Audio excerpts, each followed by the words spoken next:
Parthaya pratibodhidam bhagavata narayanena swayam vyasena grathidam purana munina madhye mahabharadam advaitamritavashinim bhagavadim ashtadashadhyayinim ambatva manusantadhami Bhagavad Gita bhavadveshinim yam brahma varunendra rudra marudastunnanti divyaistavaihi Vede Sangapadakrammo Panishade Gayantiyam Samagaha Dhyanavastita Tadgatena Manasa Pashyantiyam Yogino Yasyam Damna Vidusura Suraganah Devaya Tasmai Namaha. We are approaching the end of the 7th chapter.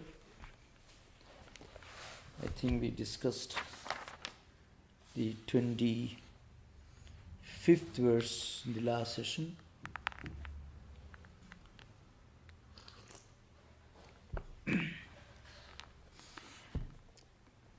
Naham Prakasha Sarvasya Yogamaya Samavritaha Mudhoyam Nabhijanati Loko Mam Ajam Avyayam.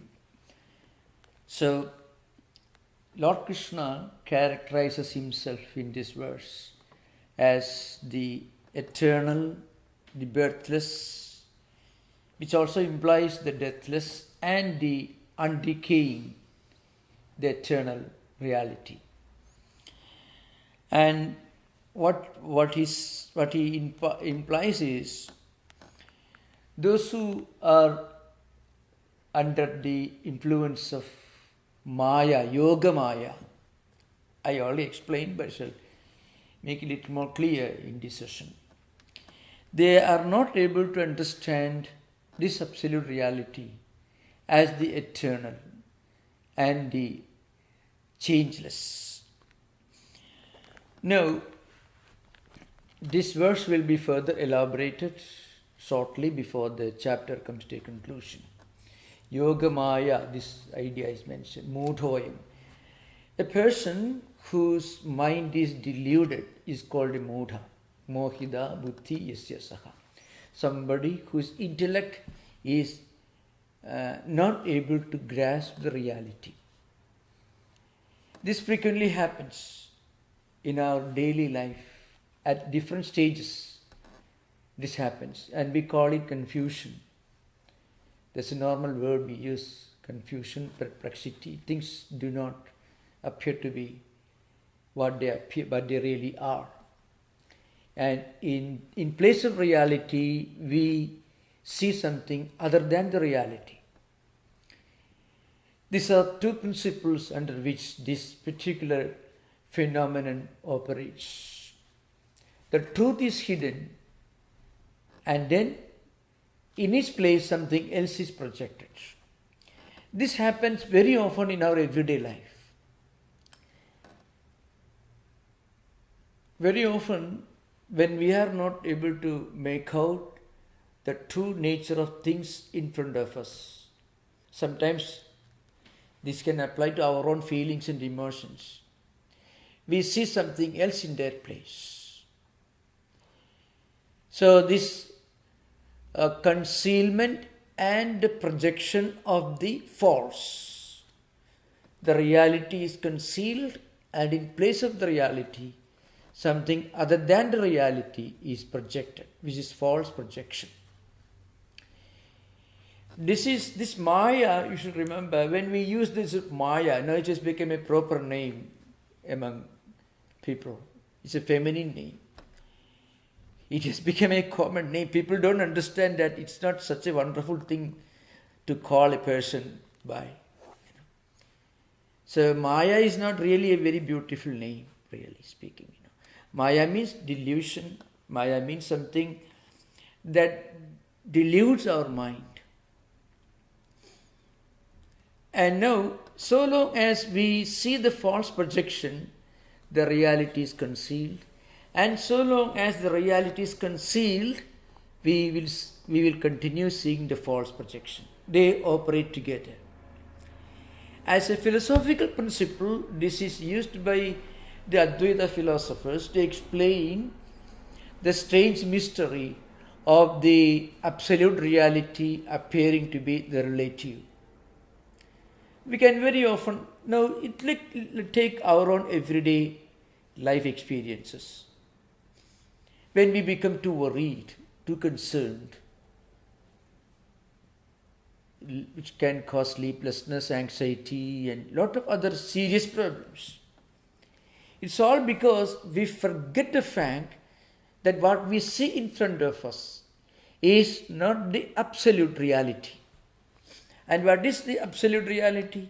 The absolute reality is something that is always there, that was always there, that will be always there.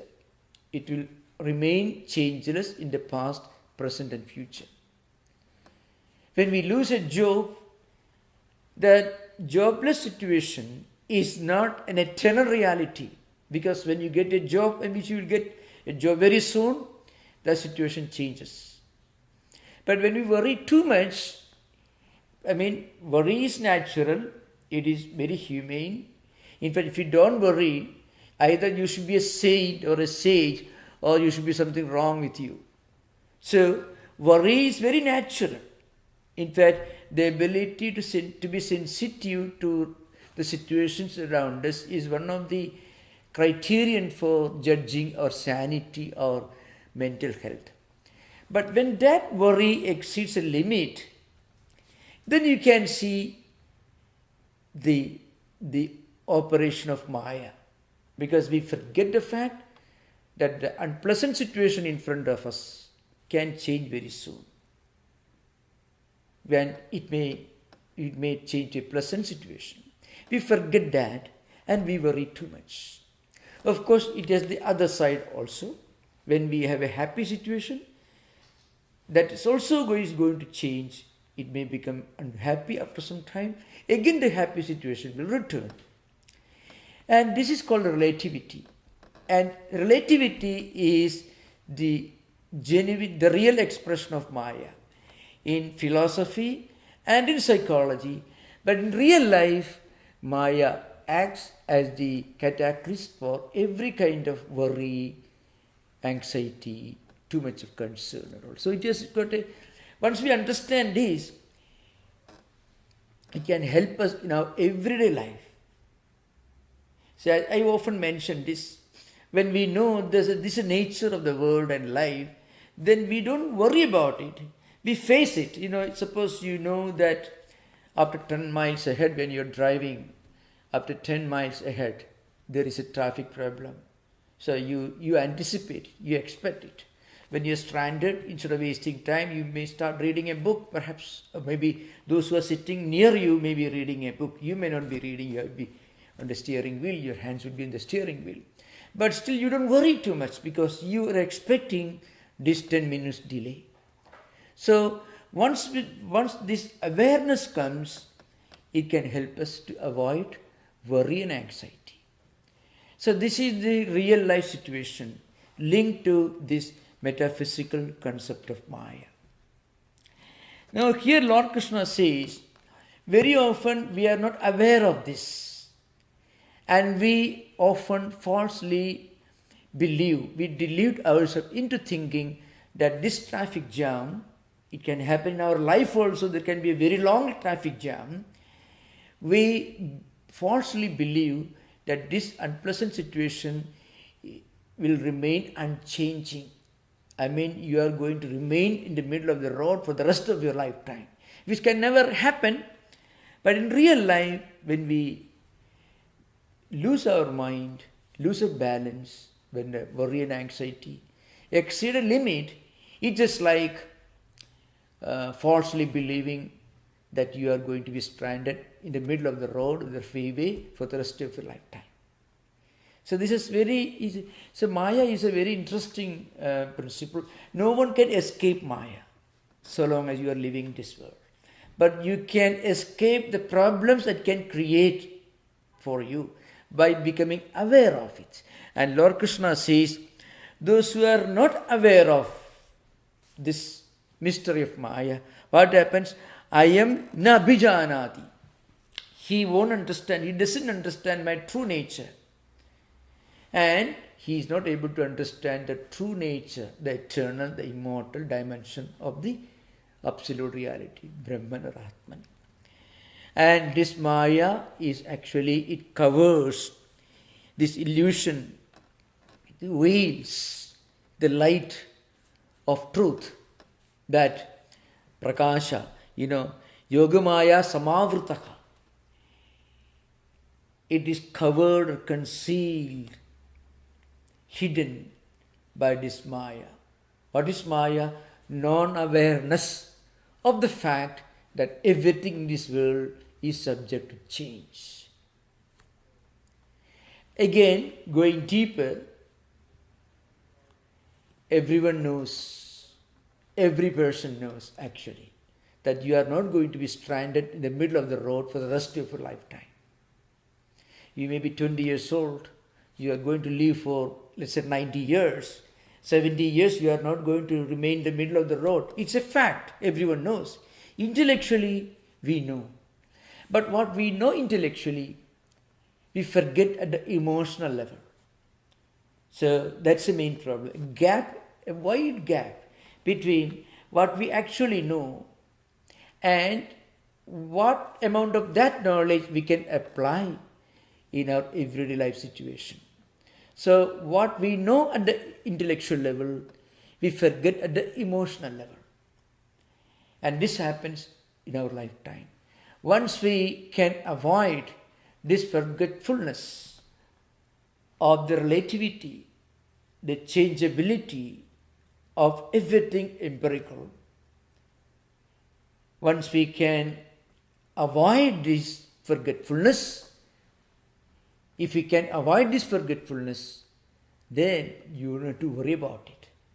This is a great principle. So you can find a great metaphysical doctrine propounded by Shankaracharya in Advaita philosophy has got a great psychological implication that helps us in our everyday life situation. If we know that everything is subject to change, you know the reality of Maya. And once you're aware of it, it doesn't bother you. Once you know that there is going to be a traffic jam, traffic problem 10 miles ahead, then you are not going to worry too much. That's all. So this is it's called the spiritual common sense. After having made this very profound statement, Lord Krishna continues the 26th verse. Vedakam samatitani vartamanani cha Arjuna bhavishyani cha bhudani mam tu veda na kaschana. Lord Krishna says, Arjuna, I know the past of everyone, everything. What appears for some time and also what appeared in the past. I know the present and I know the past. But no one knows me. Now, this very often, this again has a great application, psychological relevance in our everyday life. Very often, we get stuck in the past, in the present and future. It's a great philosophical fact. People spending the whole lifetime worrying about the past or worrying about the anticipated future or worrying too much about the present. They see only one dimension of the time. Those who worry too much about the present, they forget that in the past things were different. In future, things would be different. They are stuck in the present. Again, those who worry too much about the past. It's again, remember, I'm not talking about the pathological conditions of those who are psychologically impaired persons. I'm talking about the normal situations. This happens among many people. I'm not talking about melancholia or anything like that. I'm talking about or anxiety neurosis related to worrying too much about the anticipated future, or melancholia linked to worrying about the past. I'm not talking about that. I'm talking about normal situations. These sloka, these Sanskrit verses have got a great message and implication for our everyday life. That's why, the teacher of Gita is an example of perfect mental health. There is the greatest devotional classic of Hindu tradition is Bhagavada Purana, which again I have mentioned very often on this platform. Elsewhere I mentioned it was written by Vyasa, who was actually suffering from depression. If those who want to know more, those who have not heard these discussions earlier, you can ask questions for further clarification. After the class is over, I will discuss this subject. Vyasa wrote Bhagavada Purana. It's considered to be the greatest devotional classic of Hindu tradition. It's a great philosophical book also. Now, there he has pictured Lord Krishna. And Lord Krishna is also the central character of the Mahabharata, from which Gita is taken. More than 100,000 verses, the largest work in world literature. One speciality of Lord Krishna was that he was never worried. And those of you, I have not seen, but those of you have seen the Mahabharata series. I have seen just a few episodes. That's too after coming to San Francisco. In India, I never could see those episodes. Mahabharata serial is a very, very well-known, great classic. One speciality of this unique personality, Lord Krishna, is he always smiles. He never worries. He is never angry, and he is never sad, never overjoyed, never anxious about anything, always with a smile. There are many characters in the Mahabharata and also Bhagavada Purana. Old ladies like Kunti, Gandhari, many others. Old ladies who looked upon him as an incarnation of God.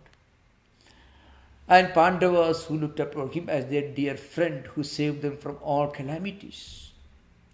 And great devotees, great philosophers, Narada, Uddhava, who were great ascetics, great sages and saints, were great devotees. Now, he had a smile for every one of them. And there were also some interesting characters who were up to no good. Villains, demons, all you find, plenty of them you find. Many of them are described to be the archetypal scourges of humanity. Kamsa, many others, Duryodhana. Okay, there are many, so I don't want to name them. But the point is, when he was dealing with these wicked people, then also he smiled. And when he was talking to these great sages and saints and Uddhava and others, Vidura and others, then also he smiled. And when he was listening to and consoling old ladies like Gandhari or Kunti, then also he smiled. Why? Because he could see the 3 dimensions of time. When somebody was worried, crying and weeping, complaining to him, asking for his help, he consoled them, but smilingly consoled. He did not cry like them, console, because he knew that their difficult situation will change, and it will change for a happy situation. So he was not worried when they were worried. And these villains, they were doing all kinds of mischief. They are professional mischief makers you find in the Hindu mythological books. Professional. And they enjoy doing as much mischief as possible to as many people. Now, Lord Krishna had to talk to them, Duryodhana and then to Dushasana and many others. Then also he smiled because he was not worried. He knew that they were going to face a difficult situation that will teach them a good lesson. So they will be rectified, they will be corrected. So he had no room for worry when he met an evil person. He had no room to worry when he met somebody suffering because he knew that it will change. So the ability to see the triple dimensions of time, the past, present and future, it is considered to be the ability to act, to talk and to think and live with wisdom. You can see this, a small fraction of this you can find in some village elders, sometimes your grandparents, your parents, your elders, you find your teachers, you find if you are worried or if you don't worry, it will change, they will say. Your parents, your grandmother, mother will say. If you are worrying, oh, don't worry, things will change. Why? Because they know that these things will not last long because they have lived long enough in this world. Now, that's why Lord Krishna says, Arjuna, I know the past, I know all these beings of the past, and I know what is going to happen, those who are going to appear in the present, and I know those things which are going to appear in the future.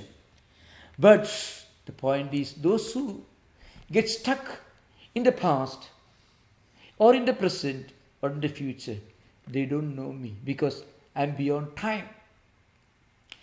In yoga, if you read in the Yoga Sutras, Samadhipada, which we are going to discuss in the coming days, right now we are dealing with the Sadhanapada. Every Sunday at 6 o'clock in the evening, we have a class on Yoga Sutras.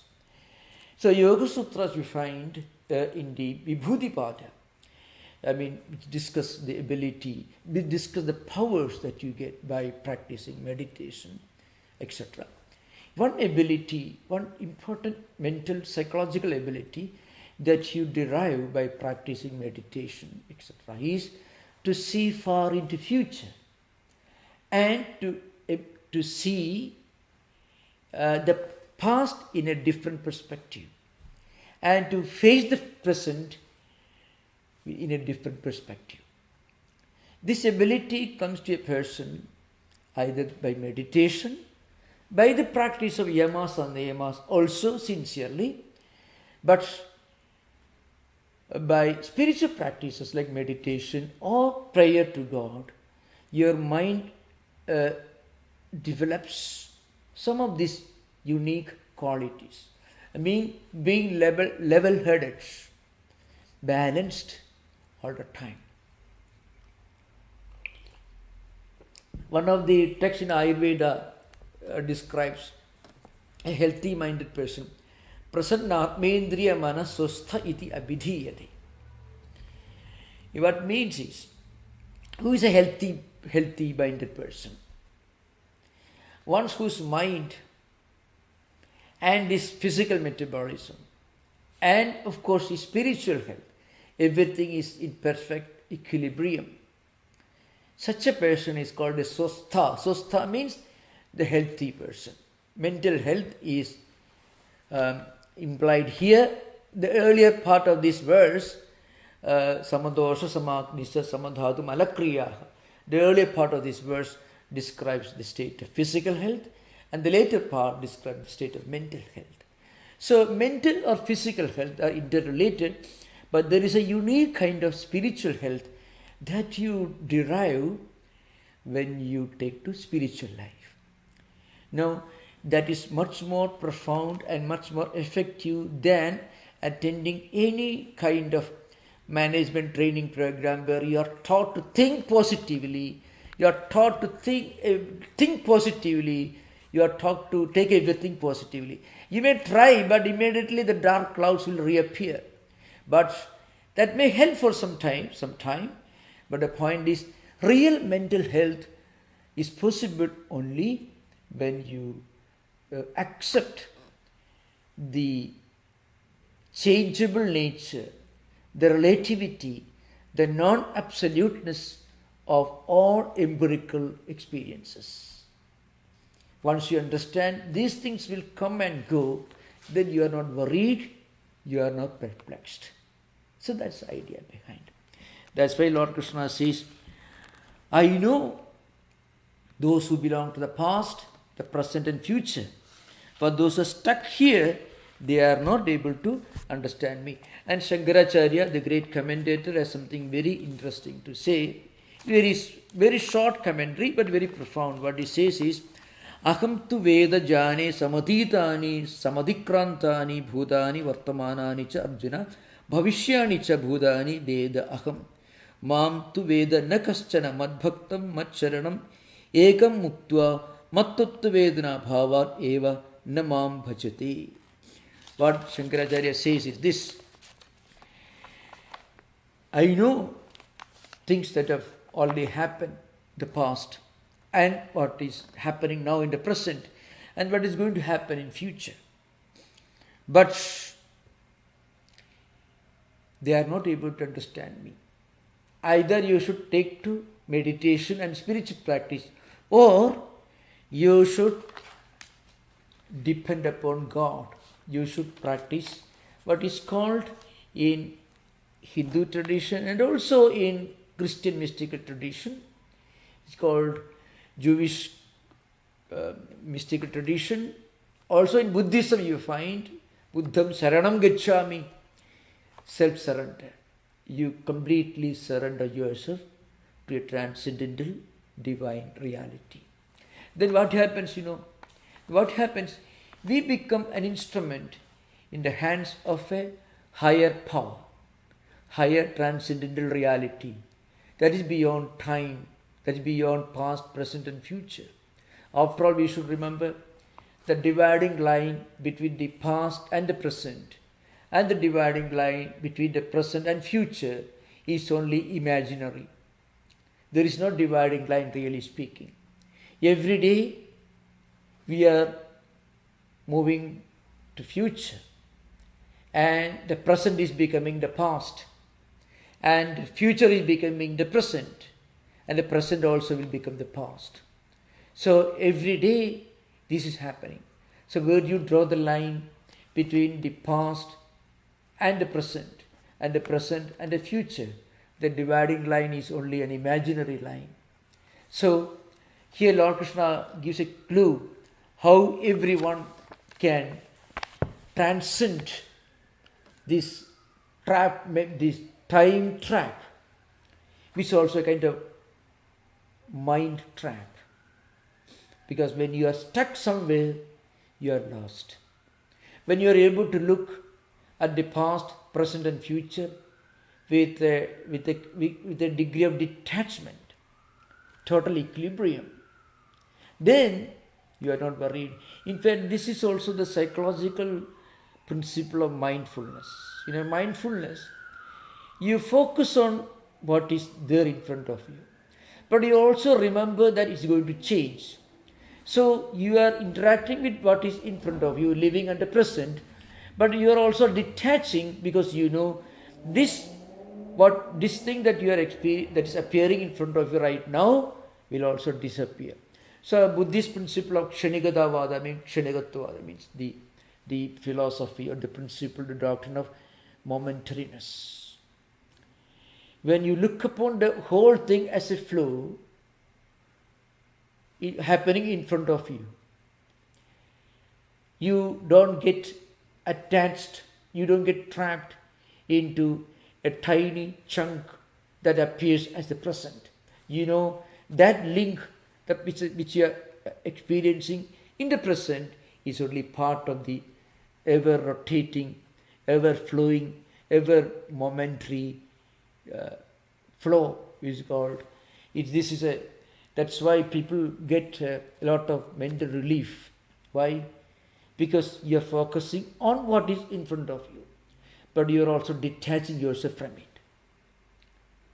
You are seeing in front of you. If you don't think of the past, you don't think of the future, You think of what is right in front of you. And then you detach because you know this is going to change. Momentariness. Kshanikavada. The principle of Kshanikata. The principle of momentariness. So that's why Lord Krishna says, those who are stuck in the past, present and future, they don't see the reality. They see only what their mind is seeing right in front of them, which is only a tiny link in this chain of past, present and future. Then 27th verse. Ichha dvesha samuthena dunda mohena bharata sarva bhutani sammoham sarge yanti parantapa. So here these two verses are interrelated. Yesham tu andagadam papam jananam punyakarmanam te dunda moha nirmukta bhajante mam dridhavrata. So this moha, this delusion, that's called ichha dvesha samuthena dunda mohena. Dvanda means pairs, multiplicity, likes and dislikes, pain and pleasure, good and bad, profit and loss, attraction and aversion. This is how we live at the emotional level. Sometimes we get extremely attached, infatuated to something. Remember the word attachment, raga, is used here in a very specific sense. We should remember that. Not attachment in the sense that somebody you are attached to your mother, your parents, not in that sense. Here the word raga, that's a Sanskrit word. Very often this is a problem of translation. Very often when you translate a word from one language which is culturally very different, historically very different, into another language, very often the language into which you translate can take only a fragment, only a fraction of the sense of the word. Meaning it may take, but not the sense. And the sense of the word is linked to the socio-cultural, philosophical, spiritual landscape of the language. That's an important point. Raga here means something negative. What is the raga? Extreme infatuation. To the point of you are becoming a mental slave. One example, let us say gambling, drug addiction, alcoholism, certain very obsessive habits which you want to get away from but you cannot. Kind of mental trap. That is what the true implication of the word raga here. So if you just read the simple English translation, it can lead to misunderstanding. The standard translation is attachment. But the word attachment is used only in this specific sense. What's the meaning? Means extreme infatuation. As if you are trapped into something. Suppose you have got a very important work to do, which is part of your livelihood. But you can't help watching the TV, which is totally irrelevant and useless for you. Children appearing for examinations the next day, spending long hours, completely neglecting their academic responsibilities. It doesn't happen. Suppose it would happen. What do you know what? It is called this kind of raga. Again, obsessive liking, something that possesses you, that spiritually enslaves you, psychologically entraps you. Drug addiction, gambling and so on. These are examples of raga here. Dvesha, the same thing. Unnecessary, irrational hatred for things. Now, these are two polar opposites called dvanda. Two polar opposites. They don't exist. One of them will not exist without the other.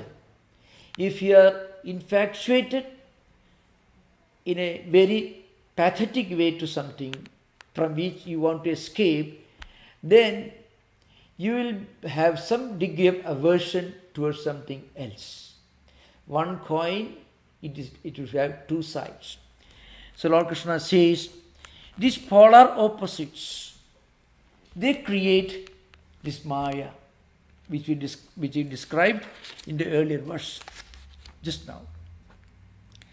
And this expresses itself in the form of desire, this infatuation, as I mentioned now, and aversion. Because of this, people fall into this delusion. This is the essence of the 27th verse. It's a kind of how people get trapped into their own mental structure. That's what is mentioned here. Now the 28th verse continues. It's a continuation of what the idea mentioned in the 27th one. Yesham tu andagadam papam jananam punyakarmanam te dvanda moha nirmukta bhajande mam dridhavrataha. Now Lord Krishna says, who are those who get out of this mental trap, this Maya? So Maya, another word for Maya is the mental trap. One important thing is to remember is, many people are aware of this, but cannot get out of this. That's the main problem. That's a very interesting thing. Why can't we do what we want to do? Well, modern psychology will tell you about habit formations, etc. But why can't we force ourselves to get out of this? This applies very directly, very clearly. This applies in drug addiction, alcoholism, and so on, which have got certain other physiological things which belong to medical science, which I am not an expert at dealing with, but I am leaving that out. I am just approaching the subject from the perspective of spiritual psychology, so to speak. You know, our previous actions constitute the mental traps called habit, undesirable habits, which create a situation which makes it impossible for us to get out of, even if we try. Now, this in Vedanta and Yoga, and of course in Buddhism, is called Samskaras. Now, what are Samskaras? Samskaras are invisible but very intense mental forces which are the result of our own previous actions, which force us into certain actions which may be in some degrees repetition of what we already done in the past. So these samskaras, they create a trap, and we are trapped within the samskara, or entrapped within the samskaras. We are imprisoned within these prison walls of our own samskaras. Now these samskaras can be counteracted, can be neutralized slowly, degrees by degrees, by developing counter samskaras, opposite samskaras, so that the old negative tendencies, samskaras, can be neutralized or weakened.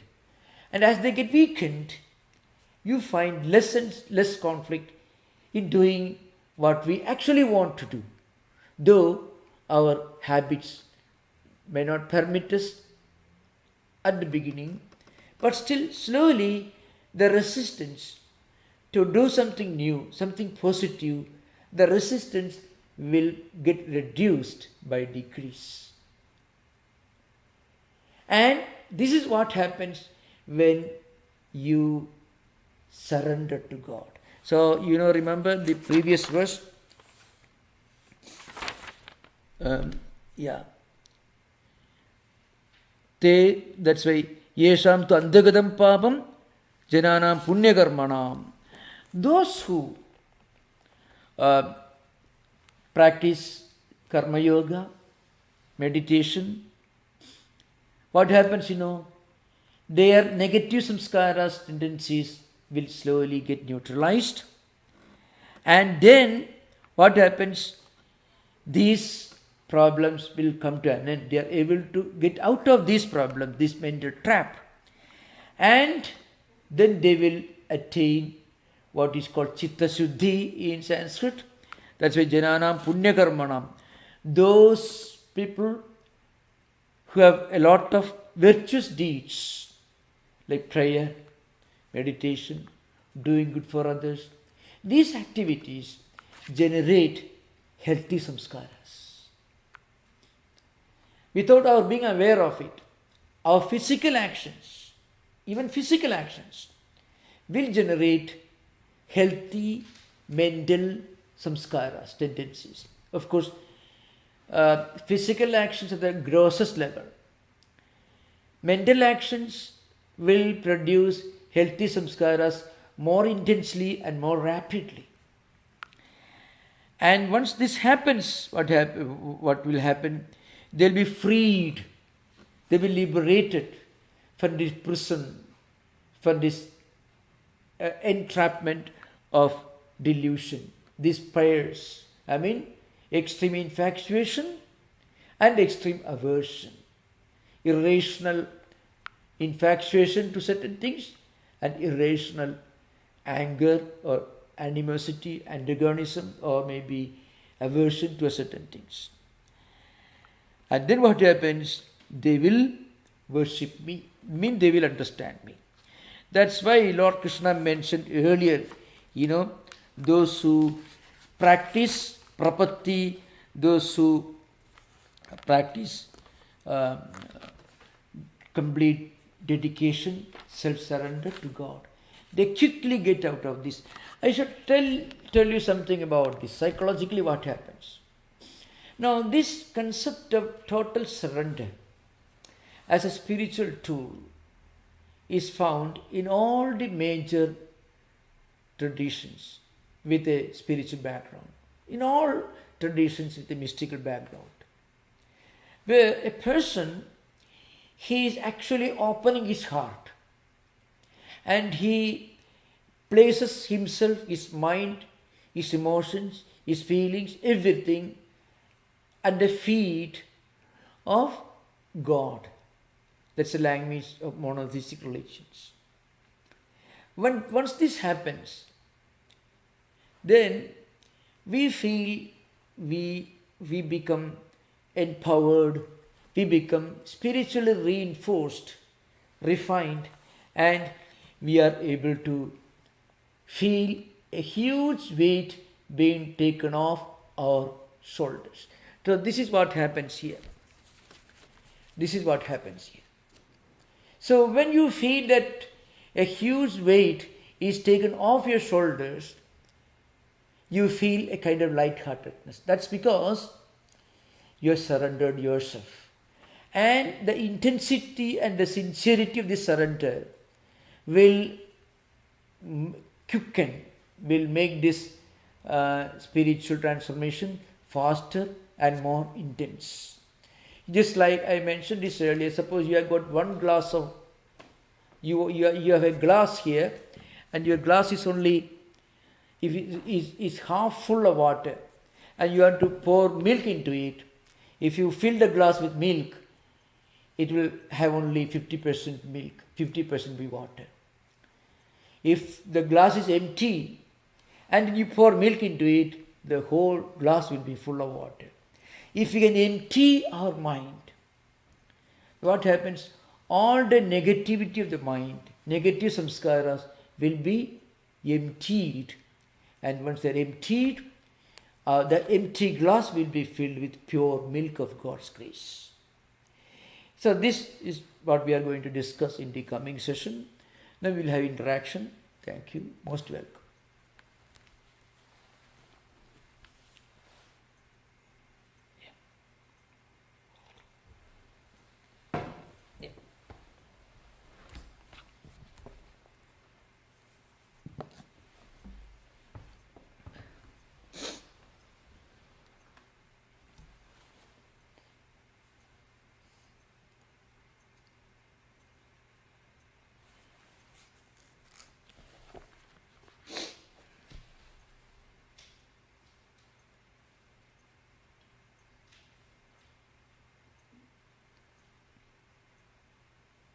Pranam, Swamiji. Yeah, no, most welcome. Thank you. Yeah, this is Mark. Yeah. Since you've spoken a lot about psychology and psychological spiritualism, in the past I've heard you talk a lot about the use of psychiatric medication for relief, to feel better, to help cope with some of the problems in life. Could you talk a little bit more about why, what Vedanta's stance is towards seekers using or taking any kind of psychiatric medications for relief? Could you repeat the first sentence? I couldn't catch the first sentence. Please, first sentence you mentioned? The beginning? First sentence was, you spoke a lot about psychological type aspects in the verses of the Bhagavad Gita this evening. Yeah. And I remember from some of your talks from the past, you kind of had an attitude about like the use of psychiatric medications was that it was kind of covering up things, and that it was I wouldn't say not necessary, but it wasn't really solving the problem, getting to the root of the problem. Okay. I shall come to that. I started interpreting scriptures, especially spiritual subjects, in the light of modern psychology and psychiatry. Mostly after reading the important book, Meditation and Spiritual Practice by Swami Tattwamayananda. It's a very wonderful book. Swami Tattwamayananda ji was in Philadelphia, I think, for quite some time, maybe 7 years, at the beginning of last century. And then he went to Europe, and I think before the Second World War, he was traveling in Europe, including Germany. And he gave a series of talks in European countries, and then he went back to India. And this particular book deals with some of the class talks he gave. So I was not aware, actually speaking, of the close link between psychiatry and and spirituality. I would say psychology and spirituality. That would be more appropriate. I don't give much importance to psychiatry because I don't know anything about it, and I don't know any of the treatment. I deal with psychology.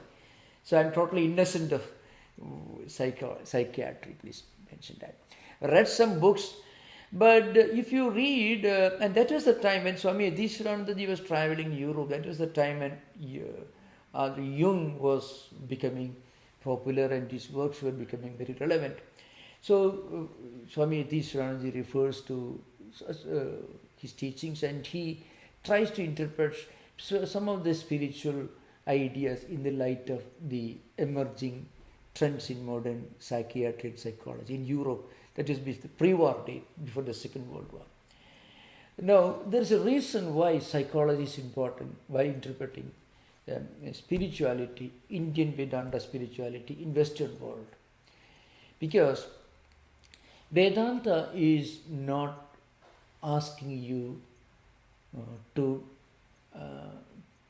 in general teachings, Vedanta is not asking you to perform any ritual, any kind of ritual in a mechanical way, in a weekly, once or twice. Vedanta is actually placing before you certain broad outlines of spirituality, which the common heritage, spiritual heritage of all world religions. That's what Vedanta essentially implies. So when you talk to Western audience, especially modern Western audience, some of these broad principles of Vedanta, you have to begin with human mind, what mind is. Because you cannot talk about rituals as they do in India. But here you have to talk about these broad principles. So what I mean to say, this Vedanta spirituality, Vedantic spirituality, so to speak, will help us to live a healthy life, health at the mental level, to take everything in a very equanimity, in a very even-minded manner, without any problems, without moving, without any slant in one direction or another direction.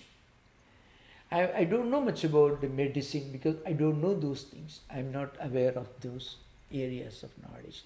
But I know I have read a number of books on Brahma psychology as part of my attempt to explain mostly Yoga Sutra, because Yoga Sutras deal with many of the problems in a very subtle, very it's almost like striking a new ground if you read the commentaries on Patanjali Yoga Sutras written by Vyasa, Vijnana Bhikshu, Vajaspati Misra and others. Are profound spiritual ideas, psychological ideas.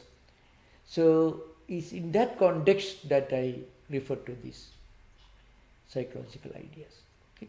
So I don't know anything about the psychiatry proper or medication. I'm totally innocent of those areas. Say, okay, thank you. You're welcome. Thank you. Ram Swamiji. Yeah. So earlier in the Gita, like for example in the 9th verse of the 4th chapter, Lord Krishna says that, hey, you can. There are people who can know my true nature, and then they don't have to come back to this world. So if but in today's text, like verse in the 26th verse, he says, but nobody knows me. So why does he make that statement, nobody knows me, when he makes earlier statements that you can actually know me? Nobody here means nobody who is under this mental trap, what we call Maya. This mental trap of polar opposites, of extreme aversion, extreme infatuation, extreme dislike for certain things and persons, and extreme infatuation for certain things. In fact, this is how our mind functions, especially emotions. Actually, as we get emotionally, as we get healthier, more and more healthy, we'll be able to check this movement of the pendulum from one direction to another direction. We will be able to take a more balanced view of things, which means our emotional health is improving. We are able to stabilize our emotions. So this is an important point, remember. Those who are already caught in this mental trap, Ichcha, Dvesha, Ichcha and Dvesha. Ichcha means extreme aversion, extreme infatuation. Extreme, no, that's again, Raga, Dvesha means. Raga means extreme infatuation. Often, please remember when you read a translation, most translations will be like attachment. Attachment is not always negative. Attachment has a positive connotation. So, especially in family values, family life context, etc. So, they could lead to misunderstanding. So, the word attachment should be understood to be extreme infatuation to certain things which are not good for us, which we want to get out of. So that's the sense in which the word raga is used. So those who are caught in this prison of this mental trap of polar opposites, they don't know me. That's the idea. Thank you so much. Thank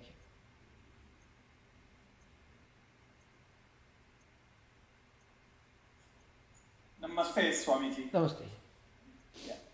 So, there are terms like, raga that you just used, and there's a term moha. Yeah. And I have seen like translations like delusion for the term moha also. Yeah. And delusion is kind of used sometimes for Maya too. Yeah. So how do you distinguish those, like raga and moha, for example, how do you distinguish those emotions? Yeah. Really, delusion may be a better translation, but delusion is a false idea, false thought. Illusion can be a false vision, optical illusion, hallucination. So in pure psychology and psychiatry also, the word illusion has got one implication, Delusion has got another implication which is linked to schizophrenia, false ideas, false thoughts, etc. So the Swami Vivekananda, in one of his talks in London, I think historically speaking, he was the first great teacher who tried to correct the wrong translation of the word Maya into the English word illusion, and he used the word Maya is relativity. Relativity in the sense it implies that everything within Maya changes. So it is only relative, it is not absolute reality. Delusion could be a better translation. It may not be a completely accurate translation, but it's certainly less inaccurate than illusion. That's I get. It may be closer to the real sense. So that's a problem. Translation frequently creates problems, but if you read, if you listen to some of the lectures, you will understand. There's always the wide gap, cultural gap. One problem with many of the Sanskrit books, That's true in Indian universities also, academic universities where they teach Upanishads and Gita. Frequently, modern academics who have not studied in the traditional way frequently use the easiest possible translation. Especially when you translate into foreign language, you have to be very careful. So even if you translate the word into delusion, you may have to give some explanation, some description as to what it actually implies. For example, I gave just now mental trap. It's something that everyone can relate to. We all face these problems. Mental trap. Very often, oh, it was so, we exclaim. What does it mean? I mean, the Avarana, the concealment is gone. The veil is gone. Now we understand it for what it is. So the reality was concealed. Now we understand what the reality is. The exclamation. This happens in our everyday life.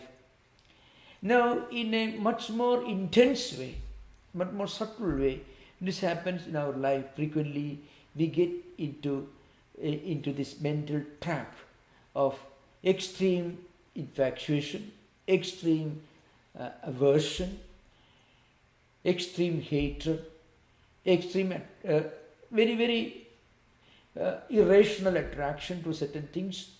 All this happens. Reading these scriptures may prompt us to sit and think, well, some of my ideas may not be so rational, may not be true. I have to think of it. So we get more and more level-headed. Actually, this is what happens. And when we get freed from this mental trap, we get a clearer picture of the reality. That's what happens. Thank you, Swami.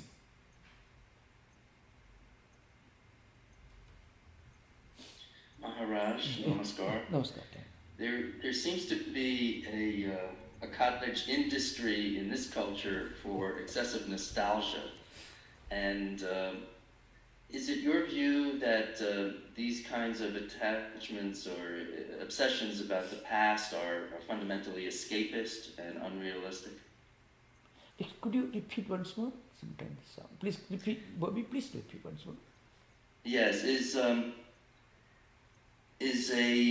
excess of nostalgia, which is very commonly seen in our culture. Nostalgia. People who Nostalgia. The lamentations about for the past, about the past, glamorization of the past, and the irony is that people complain about the present, but when they look back at their personal history, all of a sudden it's a rosy view.